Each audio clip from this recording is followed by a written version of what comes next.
You're listening to the Rural Press Club of Queensland's podcast series. This episode is a bit special. From the Stockman's Hall of Fame in Longreach, the induction of Pip Courtney from Landline into the Rural Press Club of Queensland's Hall of Fame. She's joined on stage by Nicole Bond. Because of my dad, I really wanted to be a journalist, but when I got my cadetship, I was floundering. I was hopeless, and I was quite devastated because it was embarrassing for him. He was a big presence in the media in Tasmania. And after 18 months of struggling and thinking I've pulled the wrong rein, I just made a terrible decision. And I'm not like him at all. I rang up in tears and said, I'm going to Geelong, I'm going to be a wool classer because I love sheep and, you know, I just can't do this and I'm embarrassing you. And he said, calm down, I'll send you a book called News Sense, written by one of his old Herald Sun mates. Is that right, Mum? Don Riddell. And one of his colleagues who now worked at the Adelaide Advertiser. And I read it, and it was like a manual to what to do when you go to work. And I got it. And then I got a really lucky break. I accepted, not many journos thought it was a lucky break. They thought I was nuts. I took a job in the Burnie office at the ABC, and I was then reporting to Mike Howe, who is the head of ABC in Launceston, and I started to get it, and I started to really enjoy it, and that was my big break. Dad sending me the book and telling me to calm down, and then moving to Burnie, and I had to cover a third of the state on my own, and I had this great boss to work to who was very encouraging. And yeah, so in my case, I guess I've had a lot of males who've mentored me and helped me and helped me just stay in the business until I worked out what I was doing. But I'm sure some of the people who were there in my first 18 months in Hobart would have said, this kid won't last. And yeah, I can't believe I'm here either. We're so glad that you are. What do you think your father would think? Dad would be very proud. He was such an inspiration. Work took over his life a lot. He couldn't go anywhere without coming back with 10 stories. So I think that story hunting line that I used in the video with my fantastic fashion choices, I approved all of those shots so that you all can have a laugh at my expense. So. And Lady Di looked like that too, so come on. He really was, he would go to the football, he would go to the cricket, he would go to the local show, he would walk around the boundary at the cricket, he would come back with 10 stories, he would be on the holidays at the shack where there was only one local phone box, and he would be there every morning with the critique of the newspaper and phoning in stories that he got from people he would meet at the beach or meet at the tennis club. And so he was my inspiration, and I think he'd be really pleased that I'm still doing it because, you know, he retired as a journalist, was a consultant for newspapers before he died. So, and I always thought that would be me, but so many of the people I started with have moved on to other things. So I think he'd be really pleased I'm still doing it and still loving it, like he still loved it. Now, you started with the ABC, you started in radio, as often people do. Your father was a newspaper man, but it was really TV that grabbed you. What was it about TV that you loved? Now, this was pre-meeting the cameraman of the world. So Dad, I always thought I'd be a newspaper reporter. And when I got a job in radio, Dad was like, well, once you've gone and learnt everything, you can come and join, you know, the world of ink. And then I, as a radio reporter, like, I'm sorry, I know you love radio. I know Lockie loved radio. I know Kelly loved radio. I hated radio. The technology, and just the fact that I wasn't getting out and about. There were a lot of interviews that you would do with people over the phone. And I'd see the cameramen and the reporters coming back together, and they'd been to the Central Highlands, they'd been to the West Coast, they had been places, they had mud on their boots or they had sunburnt noses, and I'd been inside all day. And I wanted to do what they were doing. So I got a break, another really great break, working in the Launceston office for ABC television. And poor mum, I came back home. And so Dad and I would be looking at the newspapers in the morning, and I'd be going, and he'd be criticising the ABC, and I'm a member of the ephemeral media, and I'd be like, well, at least I'm reporting on what happened on the day it happened. Nice reading this old news from yesterday, and Mum every now and then be like, will you two stop? So, and he didn't get why I loved it so much, and I took him into the newsroom when he was in Hobart to watch the news go to air, because I used to stay and watch it go to air nearly every night, and way after my shift had ended, and I thought it was the most exciting thing, that when the news music is playing and they're still 4 stories short and it might be the lead story, and I'm like, and Dad's going, what's that button over there? And I'm like, it's all happening over there. He just didn't get it. And then he offered me a job, and I said, what's the pay? And he told me, and I said, Dad, I'm only going to get to do this once, but you can't afford me. And then he said, well, nobody got an A grade at the Herald Sun until they were 30. They're idiots at the ABC, you're 28, how ridiculous. And we were a bit scratchy for a week after that. So after your time in Tasmania, you headed to the mainland, which I understand is almost a rite of passage for Tasmanians. And you went to Canberra, but then you moved to work for Landline, and then you moved on to work with the 7:30 report, which is, when people talk about, you know, the path to greatdom in journalism, it's one of the key milestones that you need to tick off. Now, you enjoyed your time there.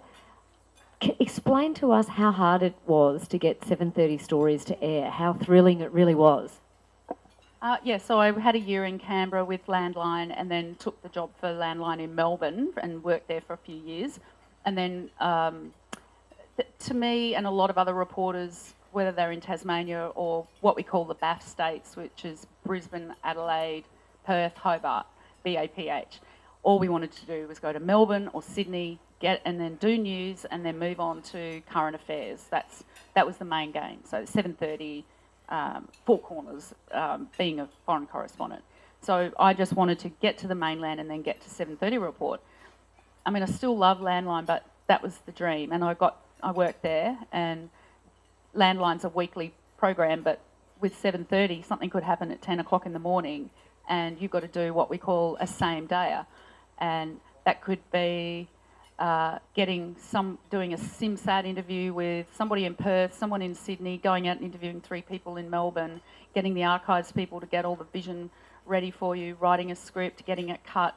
And it was like this massive adrenaline rush where sometimes you wonder, do I have time to go to the toilet, or is that going to affect it? And it was a thrill. So some weeks, if you got 3 same days in a week, you'd be Friday night, be like, oh, now what do I do for kicks? I don't know. That was just such a rush. But I really missed Landline. And so I felt like, well, I have done it, but I think if you know what you want to do, that's like winning the lottery. And so to do 7:30 was fantastic, but it made me realise what I wanted to do. And the one thing, when Kerry O'Brien was hosting 7:30, there would be these little micro expressions at the end of the story, and you'd know, oh, Kerry hated that, or oh, Kerry loved that. And I did a story on Sunline, a famous racehorse, and Kerry O'Brien is a well-known racehorse lover. And I got a great story there from Pip Courtney, and everyone in the office was like, "Whoa!" Because sometimes they got just a crinkle of an eye and a slight, and then people go, "Oh, you hated it," and your whole day could be just destroyed with a little that or that. And I got a great story there from Pip Courtney. So that was the highlight of 7:30. I think once I got that, I was like, I can go now. And you wanted to go back to Landline for many reasons. One was, you explained to me, the people. But before we go back to the audience and the Landline audience, I want you to tell me about your grandmother and her impact on your life. So my grandmother, Mum's mum, Elaine, my grandfather died when I was very little, and my grandmother remarried, and she married my grandfather was a doctor, and she remarried a farmer who had a beautiful property in central Victoria. And when I was 6, I was packed off to go and see Grandma. And my uncle picked me up from the airport and apparently rang Mum that night. Mum was a bit of a sower and was going through a purple phase. And I had a purple corduroy vest and a violet skivvy and a purple corduroy skirt on and purple stockings. And my uncle, Mum's brother, said, "I've just picked up your 6-year-old blueberry." So I think maybe the fashion thing started a bit earlier than you all think. And I still remember arriving on dusk at this there was a wool shed on my right, a gate in front of me with a pony poking his head over the gate. The sun was setting, I could hear chickens, I could hear lambs, and it was shearing the next day, and I just could not wait to go to bed and wake up and see what it looked like in the daylight. And she had an Arga stove. There were orphan lambs for me to feed that were in boxes in front of the Arga. I got to go and do the chickens. There was a farm manager there who didn't have kids, and he would turn up at 7 o'clock every morning, and I'd go out with George, follow my grandfather around like a puppy dog, asking questions about his show sheep. And I just thought this was the most amazing place in the world, and I would quite happily, sorry Mum, have stayed there with Grandma, because I figured Mum and Dad had Nick and Beck and they had one of each, so you know they were self-replacing, and I just figured Grandma needs me more than Mum and Dad. So I did sort of pitch that I could go to school with my cousins, I could have a pony, and I really felt a connection. Like maybe some farmer has taken Mum and Dad's kid home from the hospital, and I've ended up by some weird thing in the burbs, because I seem to like it more than my cousins did as we got older, because all they talked about was leaving. And I'm like, why? Why would you? And I rode that pony around every corner of the place. I helped in the shearing shed. I helped Grandma with the cooking for the shearers. It was the most magical place ever. So coming back to Landline must have felt a bit like returning home for you, and it is where you first worked with your husband, John Bean.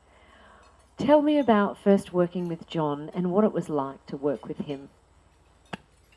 So Landline is a very picture-driven show, and the camera crews have to know what you are doing, what the story is and what you want.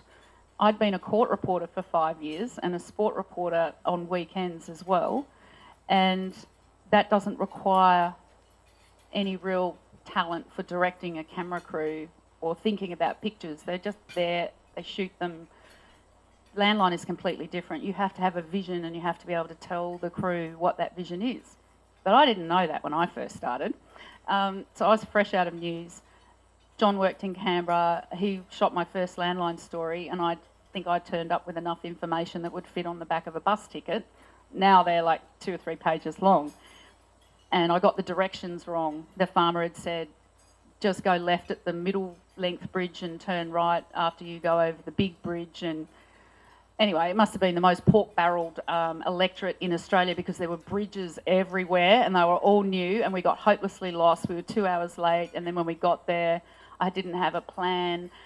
And when we got back, he said, that was terrible. And he took me under his wing and said, this is how you do this job. So he was very kind. He could have just said, you know, you can sink. It's not my job to help you, but he did. So he was very kind. And for the rest of our marriage, whenever we went over a bridge, he'd say, is that a short one, a medium one, a long one? And I go, oh, shut up.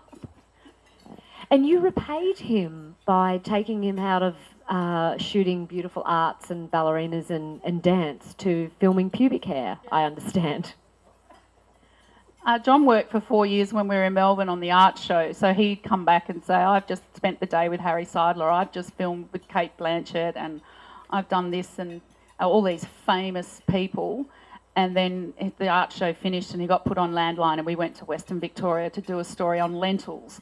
And we pulled up in the paddock, and he got out of the car and he said, I have been filming superstars of art, screen and sculpture for the whole year, and you bring me all this way to film pubic hair?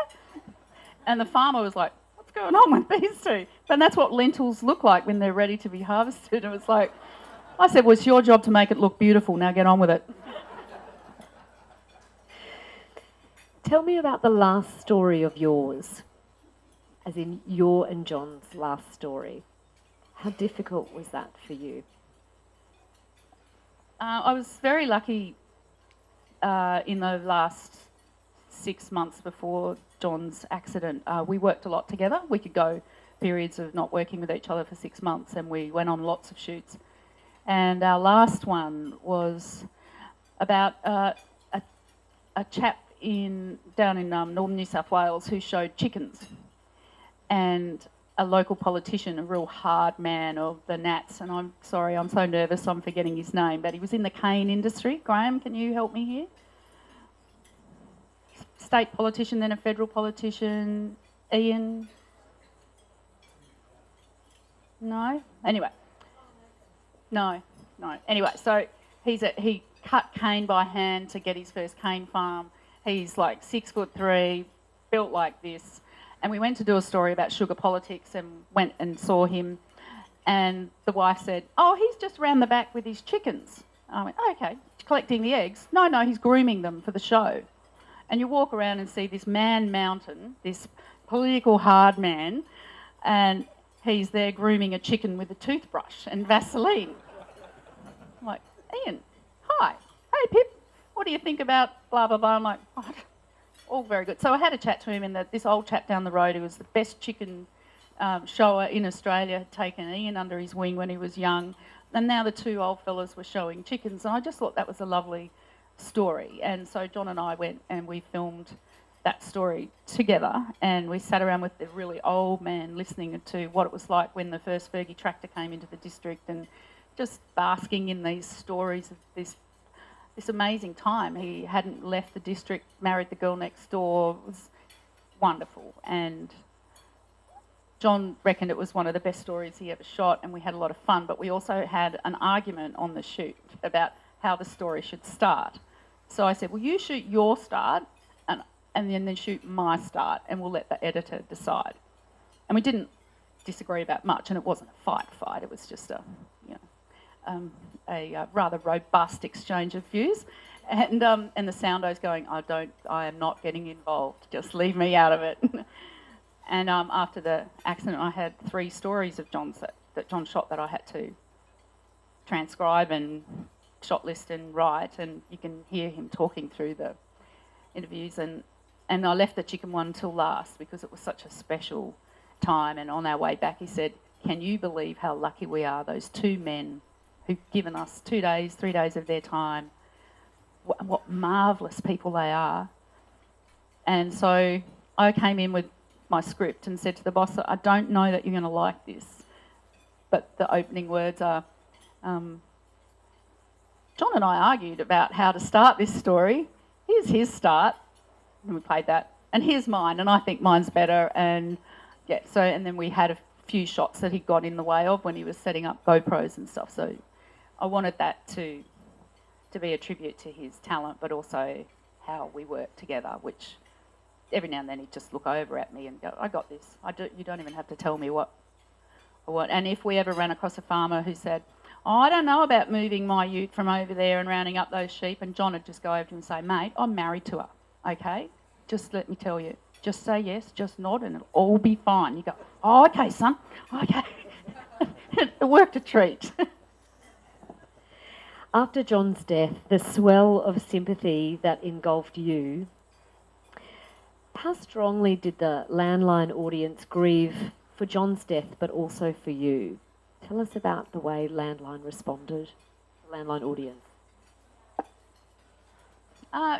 Well, Mum came up, and a box of muesli that could feed an army came from the Brooks down in Byron Bay. We'd filmed there, the muesli producers. Another farmer from Stanthorpe who's got an apple orchard.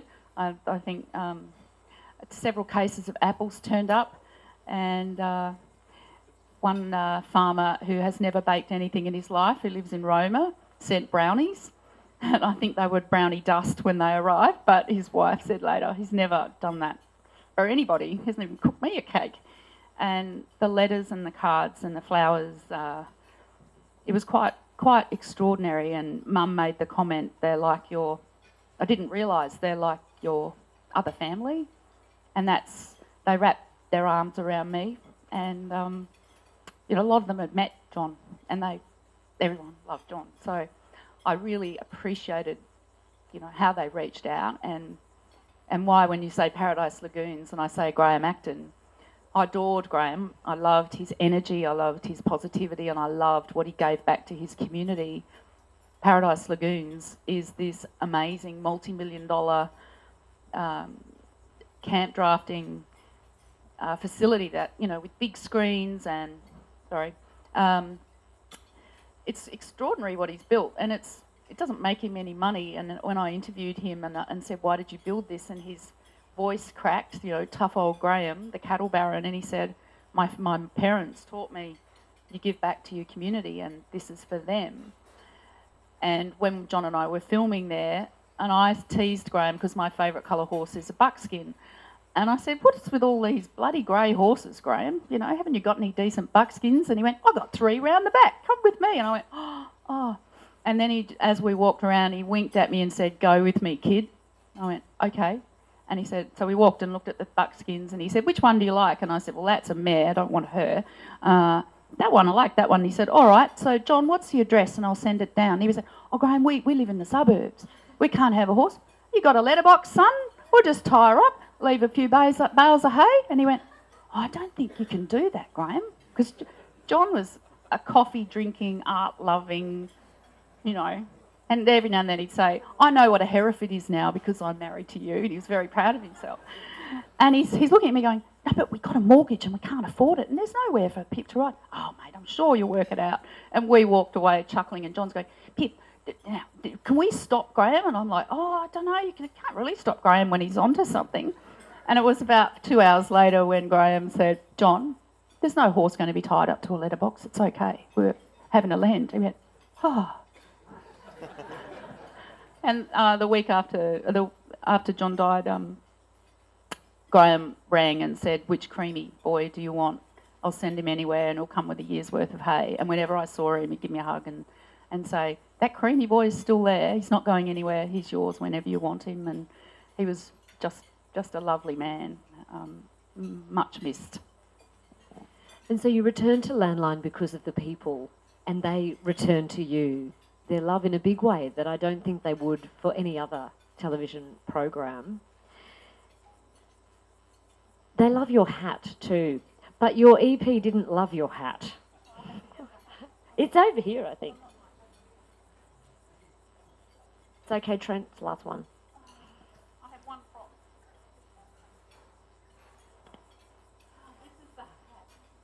So this is the hat that caused all the trouble. So we had a previous boss in Sydney who banned all the Landline reporters, particularly the presenters, from wearing akubras because he said we looked like we were jumping into the dress-up box and we were pretending to be farmers. And one of our reporters, Tim Lee, is a farmer. But anyway, we weren't allowed to wear it, so we called it the hat war. And one day we were out doing the hostings and it was blowing a gale, and I was scared that trees were going to snap, and it was actually getting quite dangerous, and we'd been there for 2 hours. I did not have one take in the can, and I said to the boys, it's time for the hat. And they went, no, don't do it. So I went and got the hat, got the job done. The hair's, because the hair's flying around. And anyway, the show went to air, and the current EP at the time got a blistering phone call at 9:01 on Monday. Okay, we could hear them all yelling and like, oh, what's going on? And he defended me. He said, she got the job done, okay? Let's not worry about it. Anyway, as soon as that boss left, we all wore our hats. And now my hat it's really because I'm a bad hairdresser and we want to get the job done, get in and get out. But it's become a bit of a thing. And I met Malcolm Turnbull several years ago and he went, I know you. You're the girl in the hat. I don't think he even knew my name. And I go places and they say, where's the hat? I'm like, I'm in a ball dress at night. It's at home. Yeah, And one of the lovely pictures on Instagram that someone shared with me was a little girl, I think it was at Julia Creek, and they had dress up day, come as your favourite person, and she went as me. And she's got her little Akubra, she's got a notebook, she's got a stripy shirt. That really touched me. I'm amazed Akubra hasn't hit you up to be their ambassador yet. We're going to take a break so everyone can recharge their glasses, have a drink, have a chat. We're coming back to tackle some pretty, well, I was going to say some tough issues. I think we've covered all the tough stuff. We're going to cover the lighter agricultural industry stuff, but we're also going to open up for questions from the floor too. So if there's something you've always wanted to ask Pip, then's your chance. So charge your glasses, grab a drink, have a break, and we'll see you back here soon. Everyone got a beer? All you ladies got your champagne, or gentlemen too? Pip, what was the most fascinating thing that you discovered when you were in Champagne? Sorry, this is off script. I'm just interested, asking for myself. The history, we saw a video where the champagne producers actually rioted in Paris to fight for their area to be declared Champagne, and nobody else outside Champagne could grow it. And people died, buildings were burnt to the ground, and that was amazing, and I didn't know about that. And while I was there, Notre Dame burnt down, and one of my colleagues said, because I was a bit nervous about going away, I'm a nervous traveller, I said, something bad will happen. You know, Julie Bishop will have to come out of retirement and come and save me because I will have done something or lost something. And Notre Dame started burning. I'm like, it wasn't me. And John Taylor said, did you burn Notre Dame down? Did you have a cigarette and not put it out properly? And I'm like, yeah. But no, it was amazing how the champagne growers, they're told when they can pick their grapes. They can, and if they have a great season, they are told how much champagne they can produce. So if there's a lot and you have to sell, you are told you have to sell 20% to other winemakers, and it can never be known as champagne. And no Australian farmer would put up with that. So yeah, there are rules and regulations, and all the Aussies on our little champagne tour are like, try that in Australia and see how you go. But no, it was amazing. But then we might talk about some of those tactics, the French agricultural activist tactics that a bit later on. We'll get to those. I want to know, when you first joined Landline, when we were talking, yes, it was the people that drew you back to Landline. It was that it's my word, but home. I kind of feel like when you were telling me, you were talking about coming back home, Landline was your people, reminded you of your grandma. When you went back home, what was happening in agriculture then? Well, my early years in Landline were an amazing time in agriculture for those old enough to remember. We had the Murray-Darling River had blue-green algae all through it. Cotton growers were being roundly criticised for the amount of chemicals they were using. This is before GM cotton. 18 to 20 applications of chemicals for the life of a cotton crop. We had Western New South Wales blowing away, and Bob Brown suggesting that Western New South Wales should just be depopulated, defarmed and turned into a national park. And farmers' right to do what they wanted to do was being seriously questioned. The social licence, which is an issue that's very prevalent now, but for different reasons. So farmers were really under the pump, and land care had just started. But when you start trying to fix major environmental disasters like salinity and erosion, over-clearing, dieback, all those sorts of things, that's not a quick fix. So, and thankfully my time on Landline, we were able to go back to places that had, put trees back in, had fenced off creeks, had fixed erosion, had dealt with salinity. But it was a really, and the wool industry had collapsed. It was a really, sorry, but for a journalist, that is a really sort of exciting time, because people are asking questions and looking for solutions, and I'm really sorry, but that's how it goes when you're a journo. And so I was really fascinated by, look, how are people going to get together and fix the water situation, where one farmer can go and buy a licence if he's in this valley, but he can go and buy a licence for water from another valley that cannot ever be delivered to him, and the over-allocation of water resources. I mean, if you're in grade 5, you can work it out. but they had too many farmers taking too much water, but they had licences, so they were entitled to do it. It was a tumultuous time. People were really suffering, and city people were really questioning, well, if Western New South Wales is going to blow away and the rivers are full of blue-green algae, should you be there? So it was a very interesting time, and to chart the rise and the success of Landcare. And I interviewed Bob Hawke on the 25th anniversary of Landcare, that's up on the Landline Facebook page if anyone would like to see it. That was a real thrill, talking to him, and he managed to get the Greens and the farmers talking to each other and to find that middle ground. And now, then that was to be able to go back to places where we'd filmed which were ruined and see that they have been repaired is a wonderful thing to be able to show people that, given the tools and the knowledge, that this is possible. Do you have a favourite story, which is probably a really difficult question, or a favourite kind of story? I'll let you off a little bit more. What's your favourite kind of story? Is it that hard-hitting, topical thing, or is it got to have something else to make it one of your favourites? The story that I always go back to is John Fenton in Western New South Wales, who is wildly eccentric. The camera crew were like, how are we going to work with this man? I said, well, we're here to tell his story, and I'm not going to interrupt, and I'm not going to tell him to hurry up. We're just here for the ride, but along the way, we'll listen to a lot of John's theories on things, and and I had to ring the boss and say, can we stay an extra day? Anyway, he's a little chap, drives around in his Subaru Brumby, he's got a cravat, and he called me dear girl all the time. And when he rings and says, dear girl, how are you? I go, John Fenton, how are you? How did you know who I was? And I said, well, you're the only person who calls me dear girl. So John had proposed to Cicely, and Cicely's father, when he went and asked for permission, had said, my daughter is not going to live on a farm with no trees. If you want to marry my daughter, you will plant trees, so wherever she is, she can hear birds. Well, did John plant trees? So this is 55 years ago.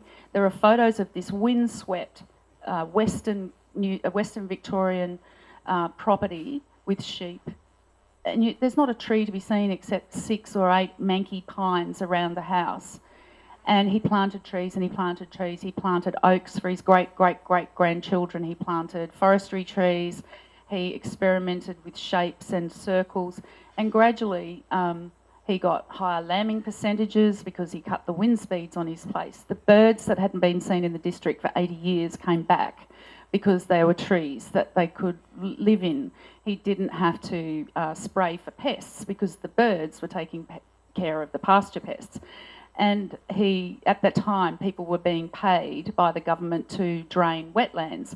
So John goes next door where there's a dozer driver taking out a wetland, and he says, can you come over to my place next, mate? And he says, yeah, what do you want me to drain? And he said, I want you to build me a lake, and I'm going to call it Lake Cicely after my wife. And there's this massive lake just teeming with bird life, and birds arrived, they had seeds and water plants in their guts, so now it's all full of beautiful water plants.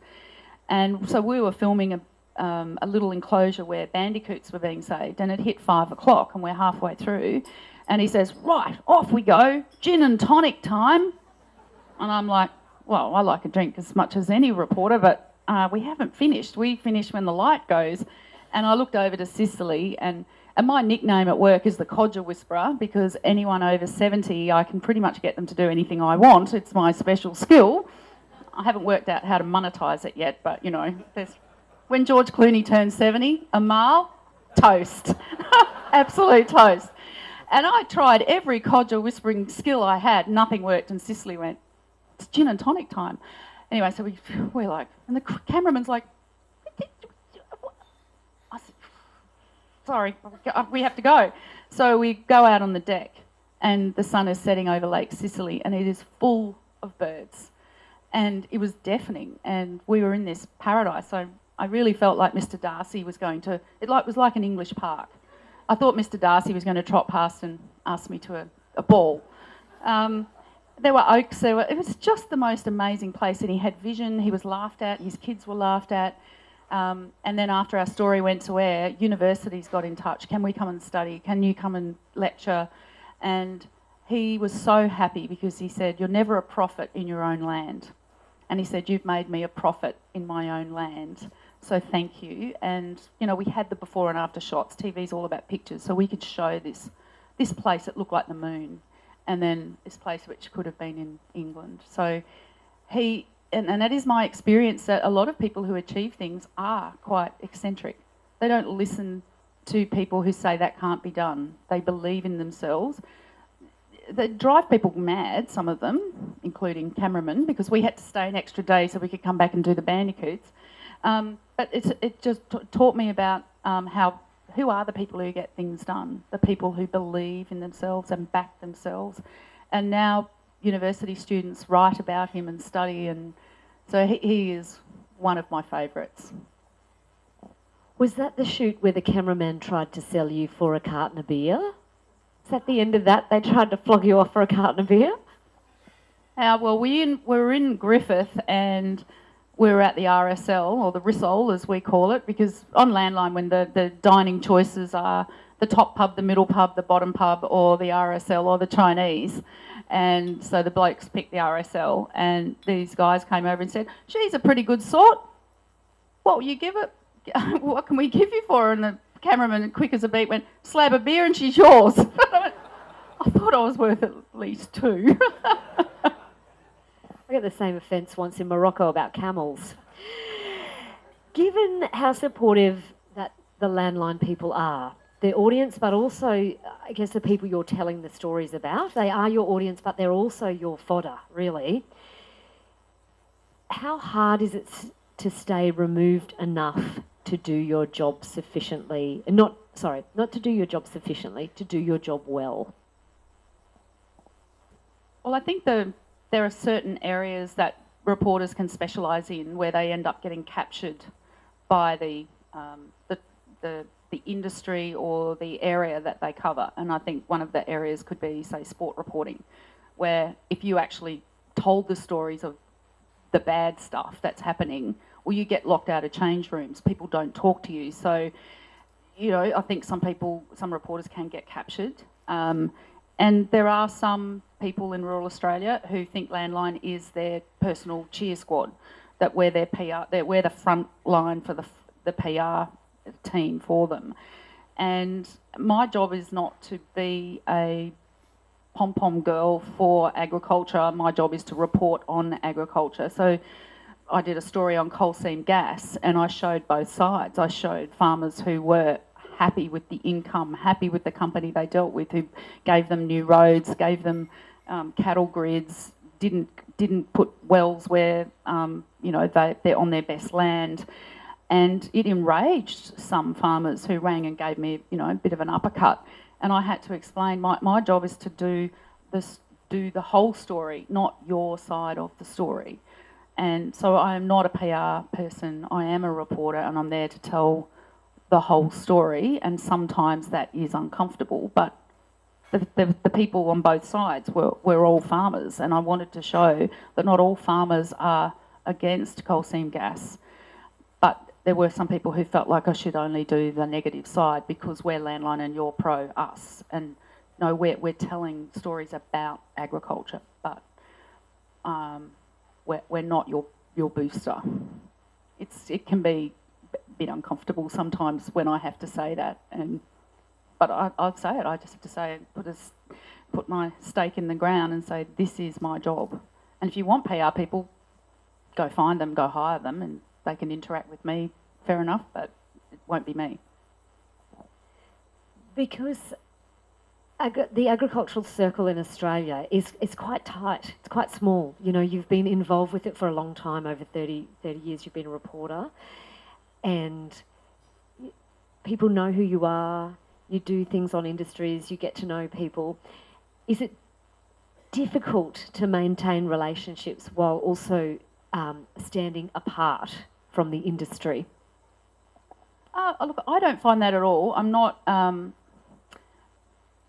aggressive person. I'm not going to, and I'm not a gotcha sort of journalist either. And my dad always used to say, your career will last as long as your reputation. So that's all you got. That's it. So as long as people trust you, you will be fine, and you play a straight bat. And I remember when the OJD crisis had hit New South Wales, and the New South Wales Department of Agriculture vets knew it was in the state and didn't do anything about it. And so I'm doing my job, ringing the vet, saying, can I have an interview, expecting her to tell me to go, piss off. And she said, yes, I will talk to you. And I nearly fell off my chair. And I said, well, that's very good of you, blah, blah, blah. And she said, and the only reason I'm doing it is I know I'll get treated fairly. And we have a reputation, the show has a reputation for treating people fairly, and that you will be saying, if you say that we're coming to do a story about X, that's what we're there to do. We're not there to get our foot in the door under false pretences and then do something else and surprise people. So I think you play a straight bat. People appreciate that I'm doing my job, and people can always say no as well, but it's great when people who are going to be put under the pump a little bit or a lot say yes, and they front up for an interview. We talked about what were the challenges in agriculture when you started with Landline. And when you were talking about them, I was just kind of transposing. I thought, well, did you even get a break? I kind of feel like they've just kept coming. What do you see as the major challenges today? Well, I think social licence is right back in the frame.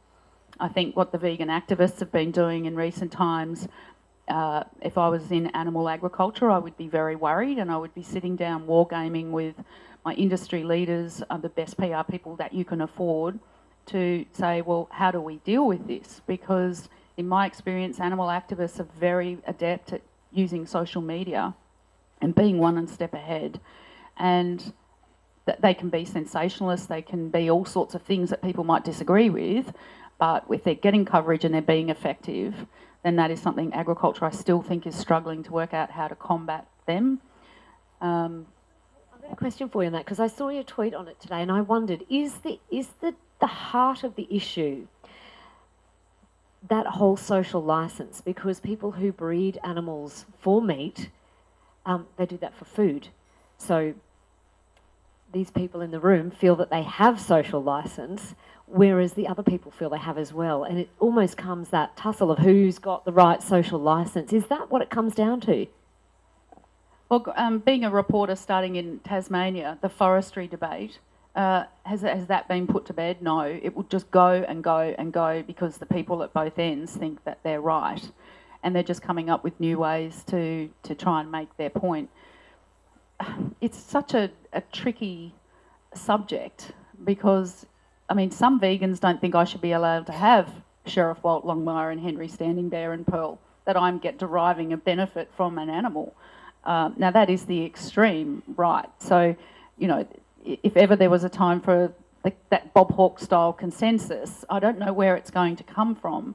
But if the vegans have an end game that animals shouldn't be used for agriculture, I don't know how you have a civil conversation about it. And I'm just really glad I'm in animal agriculture, and I'm sure wheat producers are glad they're in it, in what they're doing.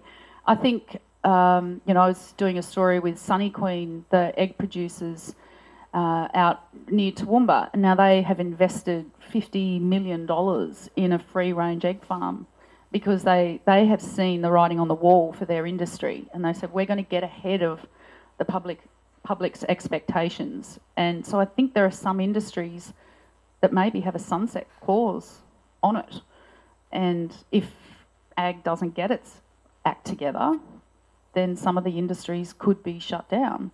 And I was in the US in 2009, and just for 2 weeks on an ag tour, and six states passed laws about factory intensive farming. I mean, look at me, I go to say factory farming, which is a word or a phrase invented by those against animal agriculture. But I think intensive farming, it's got some real issues, coming down the pipe, and I was very interested during watching MasterChef that Coles is actually running ads with Curtis Stone about grass-fed beef, and this is a great fear for people in the feedlot industry. Don't mention what the difference is because they don't know. Most consumers don't know, and I've seen those ads going, oh God, he's actually saying these animals are never fed grain. These animals are out on grass. So that's somebody within an industry actually differentiating themselves from another part of the industry and potentially inviting people to find feedlotting is a negative, inviting close scrutiny. And I was very surprised to see the beef industry doing that sort of, or an ad about that side of the beef industry. But I've always thought it's coming. You talked about the Murray River and the blue-green algae. That was an issue then, still an issue. Well, not the algae, but certainly the river system. What else are the big issues? Well, if Labor gets in the live sheep exports from WA, that's going to be a big hit to the sheep producers in WA. I think water, climate change preparation, I just think it's water, water, water. There's not a lot of farming you can do without water. And I don't know, David Littleproud says you can't get a better plan by blowing up the current one. Joel Fitzgibbon says that they would try and fix it, but the arguments about the Murray-Darling Basin and coming up with that plan, that took decades. So I have great fears for, is that just going to stumble along and maybe have tweaks around the edges? Are the states going to all tell each other to go, let's go back to our corners, you're in the red, the blue, the green, we'll do our own thing like they used to? I think we need some real leadership. And again, I just come back to the consensus issue where people can sit down and go, well, what's the best thing for the river system? Because if it's not that part of the river, one year it'll be another part that's having a disaster. I think social licence, I think the cotton industry's in trouble again. I mean, what they've done over the last 20 years with GM crops, with writing their own rules so that if somebody wants to come and audit them, they are doing the world's best practice. So they sat down as an industry and said, we have to be better, we have to get our social licence back. But now they're in the gun again and they're feeling really besieged because it's very easy to criticise them and it's one or two lines, but people these days don't want to hang around and have a 3-minute conversation about what the cotton industry's actually done and that if there's no water they don't grow a crop. But I think water, social licence and animal agriculture is huge. Any tips for the future Ag Minister? Any tips on who the future Ag Minister will be? Yes, Hentony Green. I don't know whether everybody heard the cute little thing they did on the Country Hour today where they got a rooster they called Hentony Green and they put some Liberal grain out and some Labor grain. And Hentony went for the Labor grain. Labor grain. I'm surprised we don't have a chicken dish tonight then in this region. That's for the recovery, isn't it? The recovery breakfast. Well, Joel Fitzgibbon is actually quite well respected out there in the bush. He wants the job. Whether the factions will let him have the job is another thing. David Littleproud was very impressive at the press club in Canberra last week. Kicked off with, I've done this, I've done that, I've done this, I've done that. So, and he hasn't been there very long. But at least with Joel Fitzgibbon, you've got somebody who wants the job. And in my experience, ag ministers, federal and state, sometimes they're a newbie who's getting their feet, so they get to learn in agriculture, and that burns me up. You shouldn't be learning on anything, or else they put someone who's a real B team performer in there, and that burns me up as well. And after a few champagnes, my girlfriends will lob that one in, and I have to I'm not going to talk about it. Ag is really, really important, and we don't want politicians who are on their L plates or on their way out, or you've got to hide a dud. Don't hide duds in agriculture. Hide the brightest minds, because they're some of the most compelling questions that we have to face. If the Murray-Darling Basin system collapses, please, someone tell me that is not an important issue. That we can't have animal activists and farmers at loggerheads because, farmers, I can see that ending in really badly. And, we're going to have arguments about forest, tree clearing laws. So I really hope that whoever gets the job wants it and wants to stay in it and make some change. Or whether it's make change or keep the ship going, however, but just can they please want it and understand it? So look, who would be surprised that that Pip would be, well, we knew you were a codger whisperer, and now I didn't know there was the other end of the spectrum, the 30-year-old blokes. But we're all, I assume, in this room, Pip groupies. So, along with Pip for PM, we're Pip groupies. So that's been a phenomenal insight, I think, into Pip. We obviously see her. She's part of our Sunday every week, but we've sort of peeled back the surface and learn a little bit more about Pip, which I think has been fantastic. And Nicole did a phenomenal job.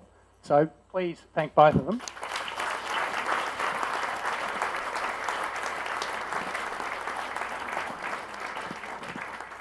So for those of you who will be in Brisbane early next month, I don't know who that will be, but we've lined up Steve Moore, who's General Manager Corporate and Commercial of NAPCO, former captain of the Wallabies, who will be sparring with Pete Lewis on how the beef industry is rising to the sustainability challenge. So hopefully we'll get a few people along to that. And thank you to all for attending, particularly our members who've travelled from near and far. And as we always say, we look forward to seeing you next time at the Royal Press Club. Thank you. You've been listening to the Rural Press Club of Queensland's Lunch Series podcast. To book a ticket to our next event, visit our website at ruralpressclub.com.au. Music supplied by audionautics.com.